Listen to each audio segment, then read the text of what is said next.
think the ability to have a kind of critical perspective of faith allowed my faith to go deeper, because I was really appreciating the tenets of the faith for the tenets of the faith, and helping me to disaggregate the difference between, and you still do this, but what is cultural and what is like truly a part of the faith tradition. Welcome to Religion Unmuted, where we explore how religion is lived. I'm your host, Elaine Howard Eklund. I'm a sociologist, and I also direct the Baniak Institute at Rice University. Today we're going to be talking about lived religion, the Black church, Black religion more broadly, as well as leadership. We're joined today by Marla Frederick, an anthropologist and the 18th Dean of Harvard Divinity School. Marla is also the first woman to hold this position in the school's 207-year history. Her ongoing research interests include the study of religion in media, religion in race, and the sustainability of Black institutions in a post-racial world. Marla, thank you so much for joining us. Thank you for having me. This is a podcast about how religion is lived. And so I want to start by asking you how your own religious or spiritual identity or background, or however you think about it really, has had an impact on the work you do, perhaps all of your work, the work as a teacher, as a researcher, even as a leader. Oh, thank you. So I grew up in South Carolina. So I grew up Black and Baptist in the South, not Southern Baptist. Black and Baptist in the South. I was raised in the Progressive Baptist Church and spent many days in, Sunday school and church and vacation Bible school. But also I spent time at Morris College, which is the historically Black college in Sumter that really came out of First Baptist and the State Baptist, Black Baptist Convention. And so the experience of growing up in that context really shaped me as a young person. And when I went to college, I went to Spelman College. And while I was there, I had a friend in the Nation of Islam. And we would have these heated debates over dinner about the merits of the Bible, about whether Christianity was a white man's religion. And so all of these issues became really kind of pervasive in college. And I knew then that there was something more to this experience that I wanted to explore. So by the time I graduated, I had left my vision of becoming an attorney and turned towards becoming an anthropologist who studies religion. Our college president, Janetta Cole, was an anthropologist. She was the first anthropologist I met. And so I told her I wanted to study the Black church. And she was like, my dear Spelman sister Marla, if you should decide to go to graduate school and study the Black church, you will never be able to go to church again and worship in the same way. And she was so right. But going to graduate school and studying religion just offered me a whole new way of looking at the world and appreciating the contributions of the African American religious experience in the United States. I want to follow up on what you said, if that's okay. So our listeners aren't fully aware of this, but one of the reasons that we have Dean and Professor Frederick with us is because she was the winner of our inaugural Senior Scholar Award for the Baniak Institute, and just gave a fantastic lecture that was both riveting and winsome and really compelled us to live lives of change. And one of the people in the audience asked the question, in response to your professor of anthropology, did the way you view faith change, and how did it change? And so I wondered if you might just tell us a little bit about that. Yeah, it shaped my view only in that I was able to put my faith tradition within a larger context. And I think that's so important for people to do. It's like when you believe one particular thing, you don't really understand like where that history comes from. Why do I believe what I believe? Who shaped the theology that I believe in? And what is the larger history of this movement? And so graduate school allowed me to do that. It made me more critical of faith, even as I think the ability to have a kind of critical perspective of faith allowed my faith to go deeper, because I was really appreciating the tenets of the faith and helping me to disaggregate the difference between, and you still do this, but what is cultural and what is like truly a part of the faith tradition. And I think we see this in, you know, how Americans live out religion today. Like, what is at the heart of Christian faith? And how do you get to those kinds of commitments, which I think are about love and grace and redemption, and not necessarily about some of the ways in which we've seen people pile kind of political messages onto faith. And those political messages often aren't necessarily the heart of the faith tradition. Yeah. No, that makes sense. You have become an expert and have a real passion for understanding HBCUs, historically Black colleges and universities. And you're also a graduate of one, Yes. Spelman, a women's college that's a very important leader higher education context in the HBCU collective. And how did that shape your approach to faith and your approach to leadership? Wow. Spelman it's such an extraordinary once-in-a-lifetime experience. I know everybody feels that way about their undergraduate experience, but Spelmanites are different. It's such a unique and wonderful experience. And I was just nurtured there by so many incredible African-American women professors and leaders. And it was important for me coming from South Carolina, where I was educated. I was in Catholic school from kindergarten to second grade, but then in public school, 3rd through 12th grade. And in all of that time in my K through 12 education, I was never once assigned a book to read that was written by a Black person. Not one time. If I read a book by a Black person, it was because I chose it as an extra credit assignment that I wanted to read.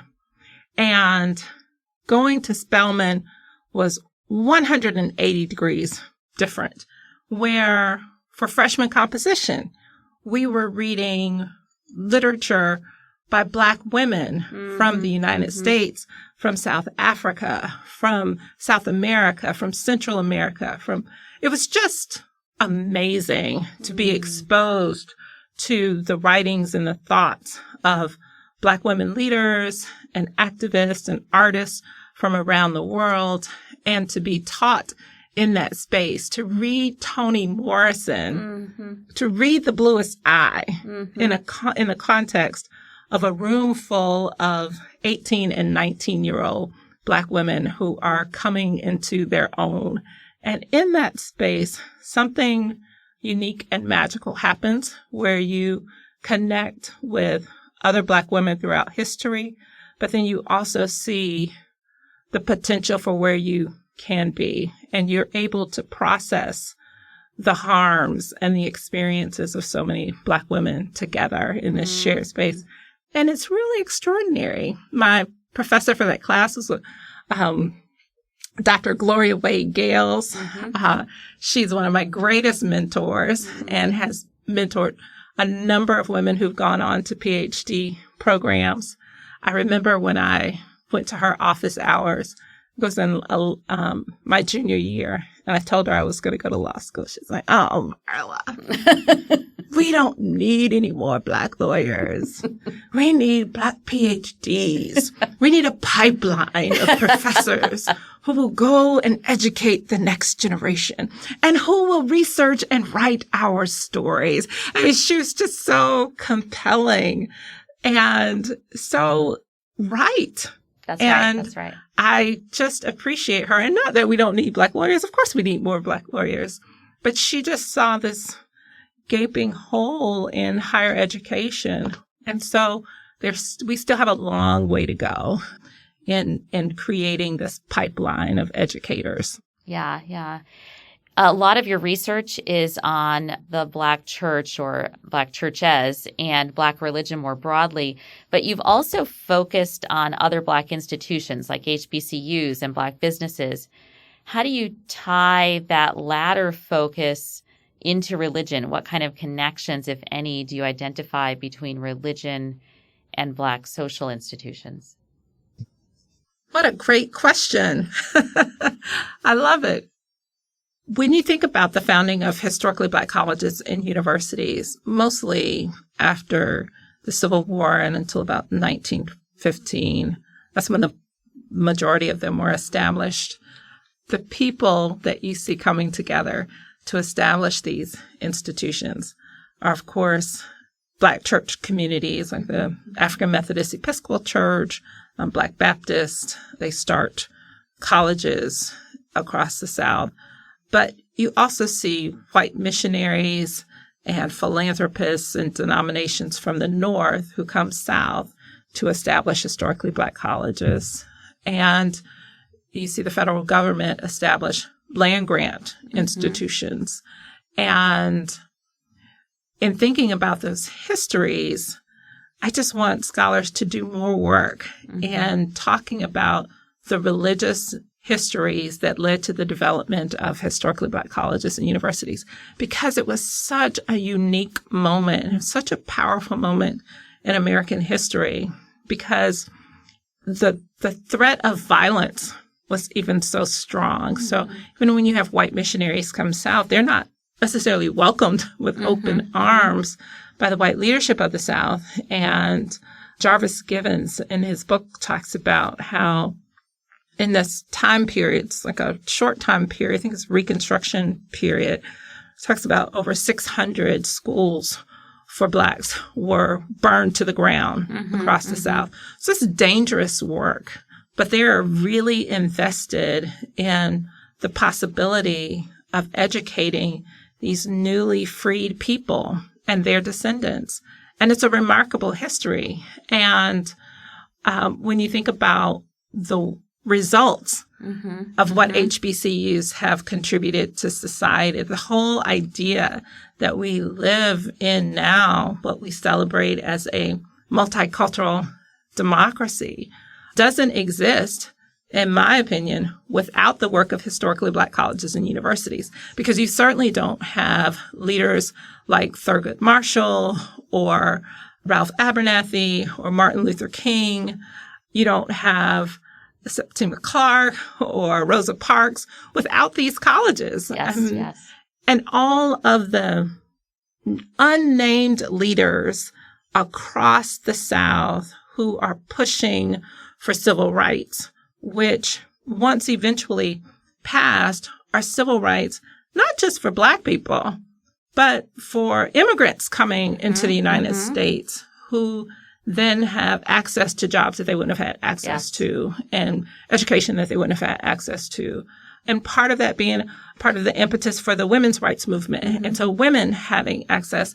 And so much of what we celebrate today, right? We celebrate this place as coming so far.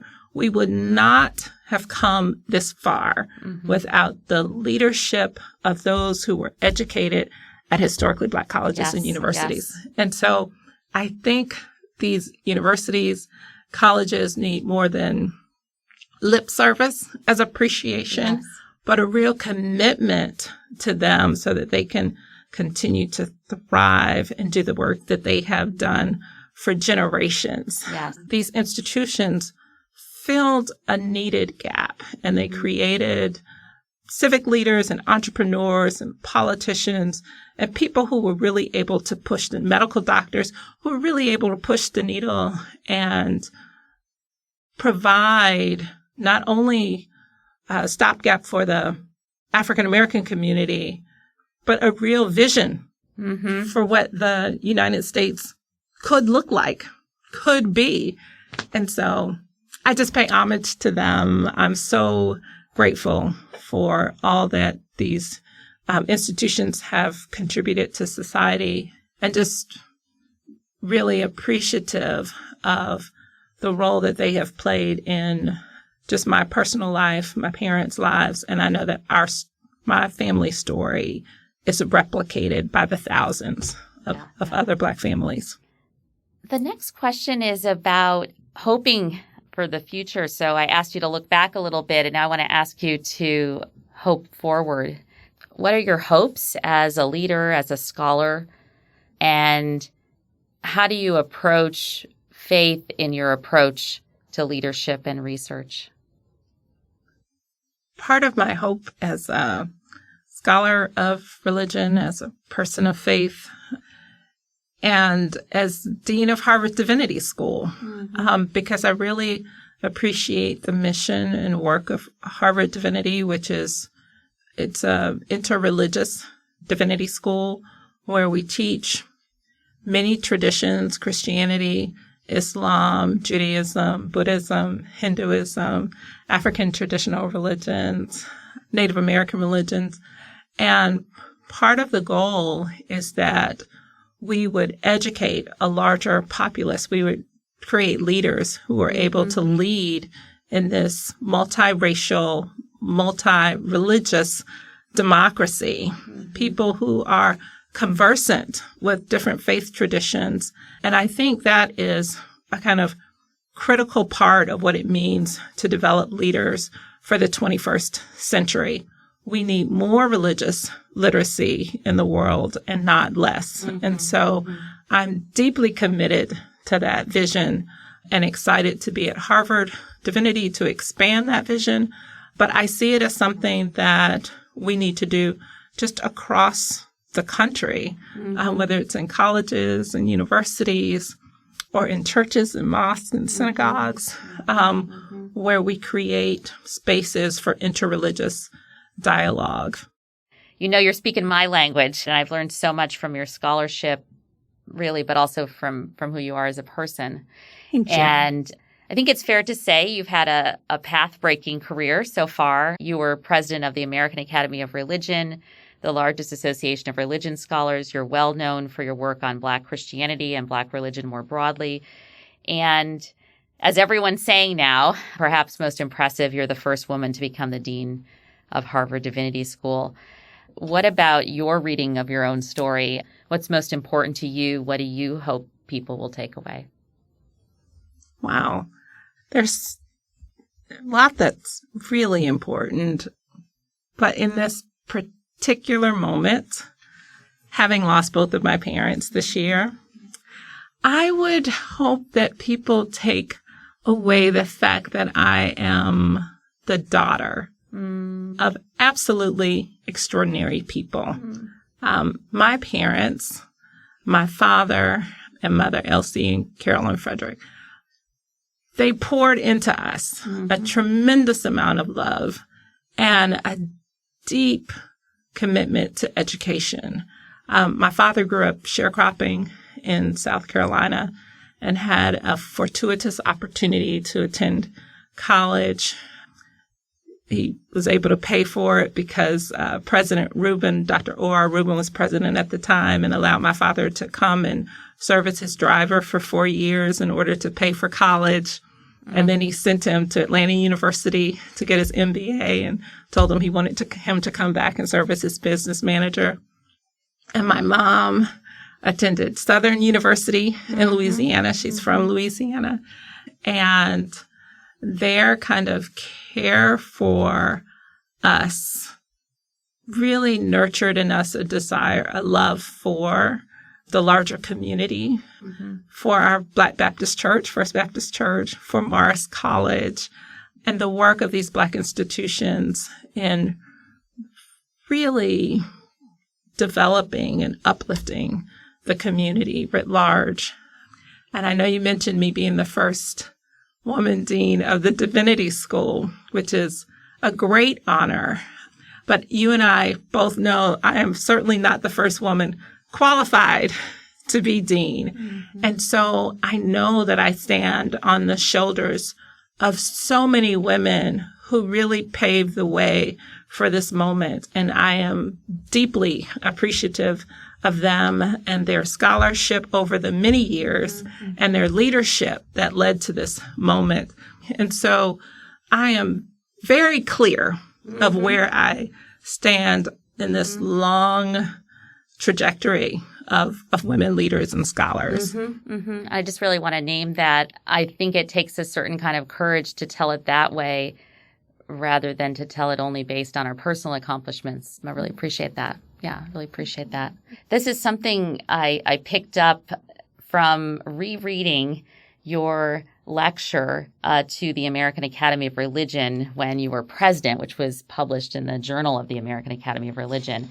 I'm not going to ask you to re-give the lecture here, although we're both academics and I'd be tempted. But I know we have a variety of listeners, so just it's okay. Don't get scared, anyone. But there were lots of quotes that really struck me. And you talk about the ways in which individuals have to have the will to stop inequality, especially racial inequality, but that communities do as well.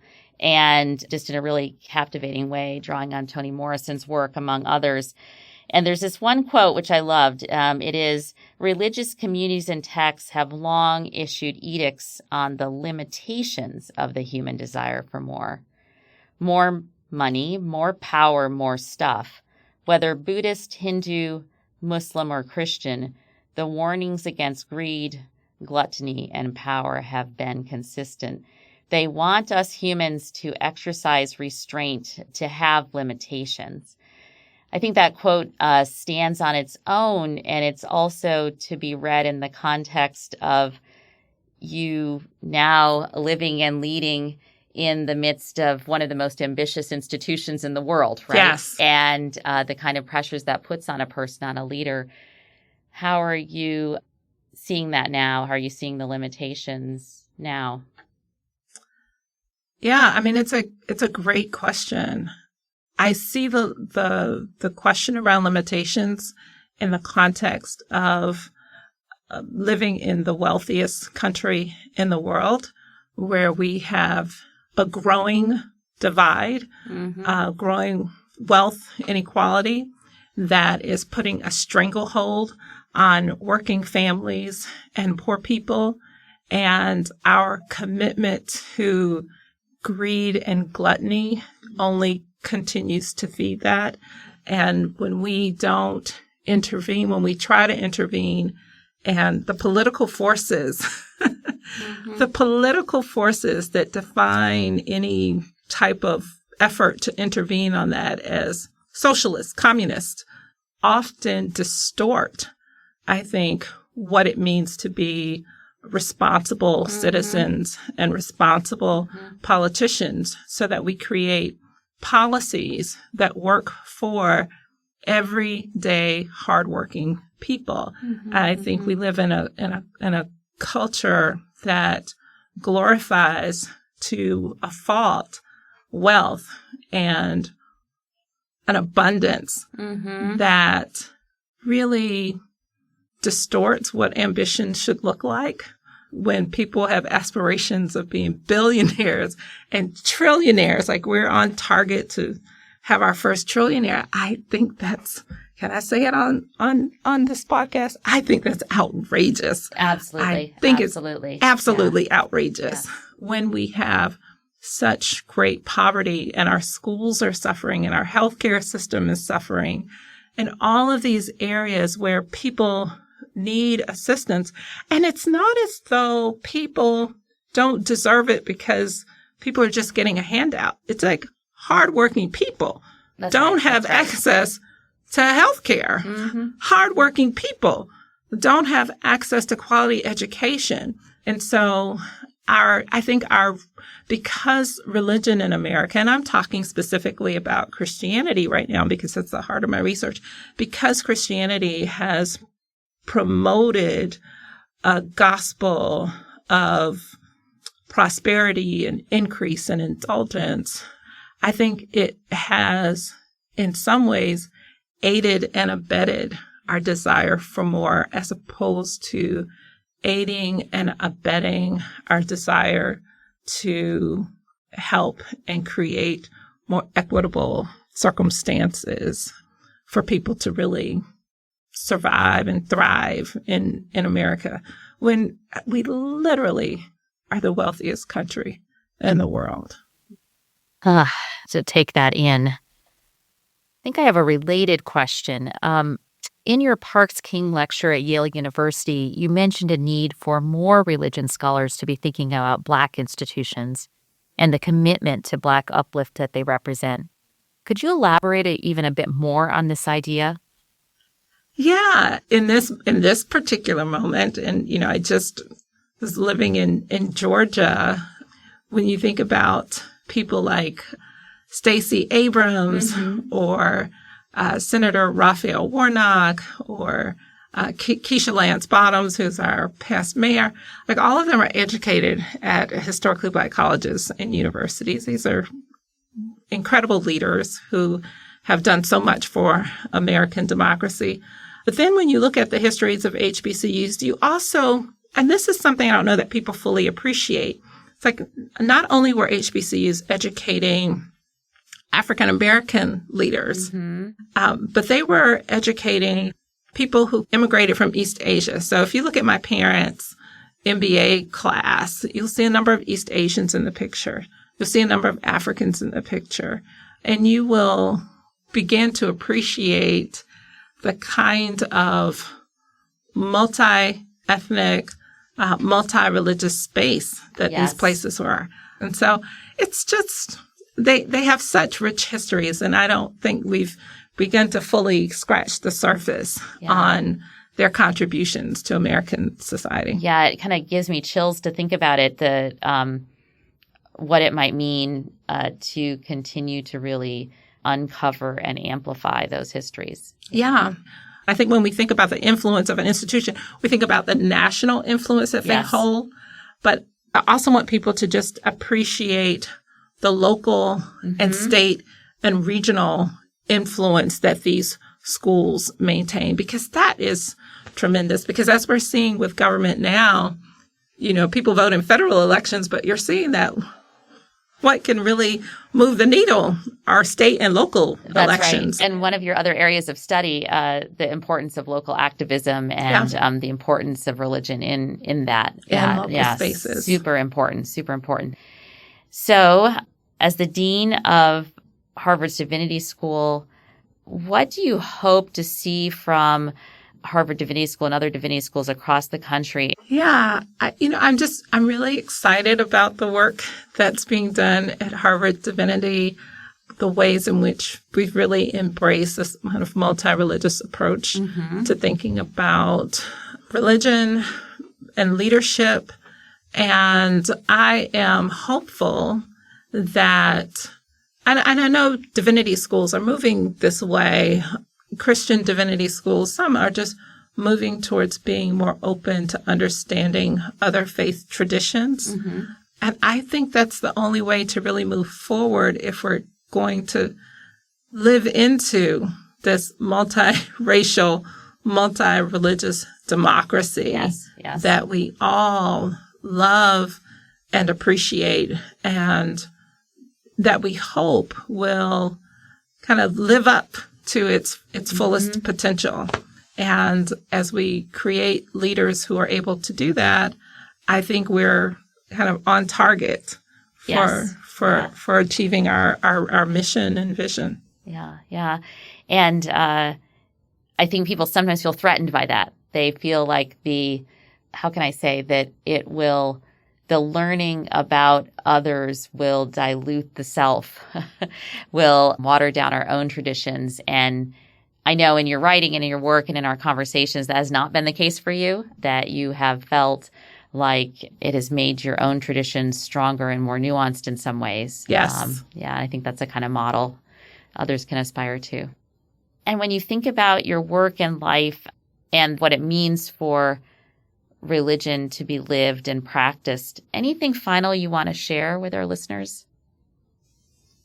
There's something about appreciating and having an informed understanding of our own faith in relationship to others that I think makes for not only a kind of informed citizenry, but it makes for a well-rounded human person who is deeply appreciative of their own faith commitments, while at the same time deeply respectful of other people's faith traditions. And I think that's the only way we're going to live in, as what we call at Harvard, our aspiration towards a just world at peace. Yes, that's right. That's right. Yeah. Well, thank you so much. Thank you for what you've accomplished and the way that you explain your story and through it amplify the lives of others and really, more importantly, who you are. We really appreciate you, and thank you so much for being with us today. Thank you so much for having me. This has been a great honor. Well, that's it for this episode of Religion Unmuted. If you enjoyed today's episode, make sure to subscribe to, rate, and review us wherever you listen. And my special thanks to our guest, Marla Frederick. Today's show was written by myself, Rachel Schneider, and Haley Hemstreet. Our series is produced by 3 Wire Creative. Religion Unmuted is a joint venture of the Baniak Institute and the Religion and Public Life Center, both at Rice University. I'm Elaine Howard Eklund. Until next time.